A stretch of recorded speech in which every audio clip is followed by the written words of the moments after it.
नमस्कार, दी viral news में आप सभी दोस्तों का एक बार फिर से बहुत बहुत स्वागत है। जी हां, फिलिस्तीन पर इजराइल का भारी हमला, गाजा पट्टी कब्जाने की कोशिश की जा रही है और मुस्लिम देशों का सिर्फ नाम का ही समर्थन रह गया है। हालांकि इजराइल जिस मौके की तलाश में था उसे वो मौका हमास ने दे दिया और इसका खामियाजा पूरे फिलिस्तीन को भुगतना पड़ रहा है।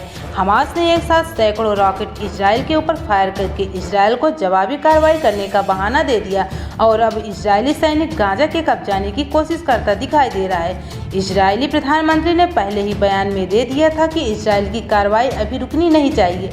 ऐसे में सवाल यह है कि क्या 1 या 2 दिनों में गाजा पट्टी भी फिलिस्तीन के हाथों से छिन जाएगा। ऐसा इसलिए क्योंकि हजारों की संख्या में इजरायली सैनिक गाजा पट्टी की सीमा पर जमा हो चुके थे और हमास को निशाना बना रहे थे। पहले रिपोर्ट आई थी कि इजरायली सैनिक गाजा के अंदर दाखिल हो चुके थे, जिससे बाद में इजराइल ने इनकार किया था, लेकिन माना जा रहा है कि बहुत जल्द इजरायली सैनिक गाजा पट्टी में दाखिल हो सकते हैं। हमास ने गाजा पट्टी से करीब 1750 रॉकेट इजराइल पर दागे थे, जिससे इजराइल तिलमिला गया था, जिसके बाद इजराइल लगातार हमास के खिलाफ कार्रवाई करता जा रहा। CNN की रिपोर्ट के मुताबिक पहले खबर आई थी कि इजरायली सैनिक भारी बमबारी और गोलाबारी करते हुए गाजा पट्टी में घुस गए थे, जिसे बाद में इजराइल ने नकार दिया था। इजराइल डिफेंस फोर्स ने अपने ट्वीट में कहा था कि इजरायली सैनिक और इजरायली एयरफोर्स अभी गाजा पट्टी पर हमला कर रहे थे और इजराइल की आर्मी गाजा पट्टी में दाखिल नहीं हो पाई। हालांकि CNN ने अपनी रिपोर्ट में कहा है कि गाजा पट्टी पर इजराइल ने शुक्रवार को सुबह भारी बम वर्षा बरसाए और कई हमले भी करवाए थे, जिसके बाद गाजा पट्टी के सैकड़ों लोग अपने घरों को छोड़कर बाहर निकल जा रहे थे।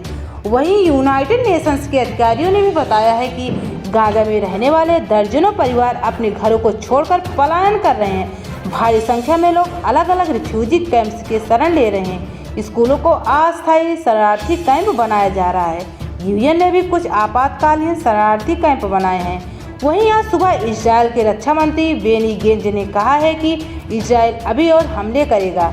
हमास को निस्त नाबूद करने की कोशिश कर रहा है इजराइल। जी हाँ, इजराइल के पास अभी कई टारगेट हैं और गाजा पर अभी कितने मिलिट्री एक्शन होंगे इसकी कोई सीमा नहीं है। वहीं CNN की रिपोर्ट के मुताबिक हमास के चरमपंथी और इजरायली आर्मी लगातार एक दूसरे को निशाना बनाने की कोशिश कर रहे हैं। हालांकि इजराइल ने अपने 7000 सैनिकों को स्टैंड बाय में रखा गया है।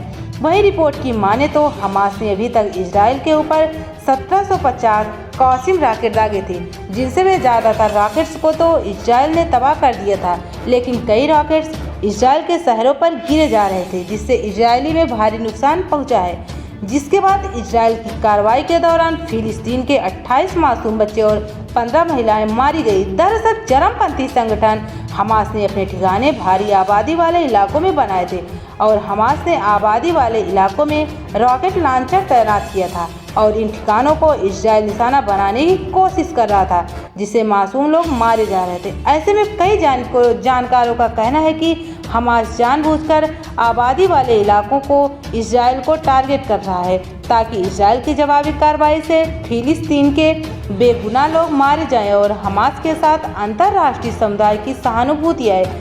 इसे आप इस तरह से भी समझ सकते हैं। हालांकि जैसे भारत और पाकिस्तान की स्थिति है, भारत और पाकिस्तान भी कश्मीर मुद्दे पर कई बार लड़ चुका था, लेकिन दोनों देशों ने आम नागरिकों को निशाना बनाया था। न भारत ने पाकिस्तान के आबादी वाले क्षेत्र पे हमला किया था और न पाकिस्तान ने भारत के आबादी वाले क्षेत्र पे हमला किया था। हाँ, पाकिस्तान के आतंकियों से बात अलग अलग करनी थी, लेकिन इजराइल और फिलिस्तीन का मामला इससे अलग था।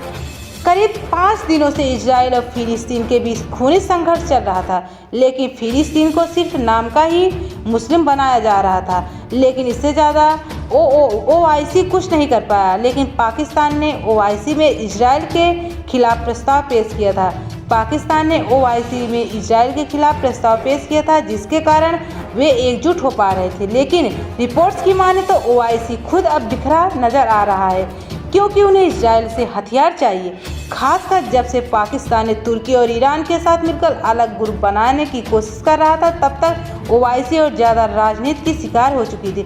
खासकर तुर्की चाहता है कि वो सऊदी अरब के वर्चस्व को खत्म कर वो खुद मुस्लिम देशों का नया खलीफा बना सके। लिहाजा सऊदी अरब तुर्की और पाकिस्तान से नाराज है।